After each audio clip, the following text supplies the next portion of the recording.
745 décès par an, une moyenne de 2 par jour. On a réfléchi, pris des mesures, mais les accidents persistent toujours avec violence. Le Premier ministre y voit un problème particulier. Nous n'avons pas un problème de diagnostic, nous n'avons pas un problème d'identification des causes et même de proposition de solutions. Nous avons un problème d'application. Le ministre de l'Urbanisme l'a dit ici, nous avons pratiquement les mêmes corpus législatifs que tous les autres pays. La différence, c'est l'application. Le diagnostic fait état de facteurs humains causant à plus de 60% les accidents. Situer les responsabilités à tous les niveaux est une des résolutions fermes.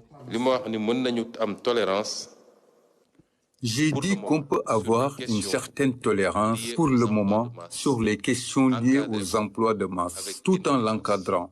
Mais il nous faudra être intransigeants sur les comportements individuels. En revenant de Saint-Louis la dernière fois, je suis tombé sur un accident. Les pneus que j'ai vus ne devaient même pas être montés sur des charrettes, encore moins sur un bus qui pèse des tonnes.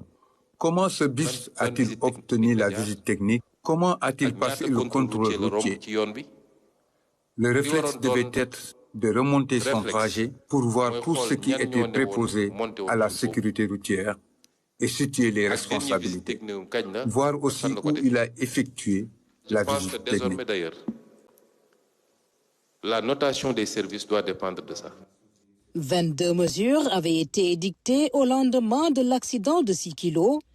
Seulement 4 aujourd'hui appliquées. Le Premier ministre demande une évaluation exacte avant les états généraux des transports prévus fin septembre. En attendant cette évaluation, je vous demanderai de nous donner avant le 16 août des mesures conservatoires pour faire face à cette situation, surtout dans ce contexte d'hivernage. Il faut aussi veiller davantage sur les différents services et nous demanderons désormais des comptes après chaque accident. Et désormais, à chaque accident, nous demander compte.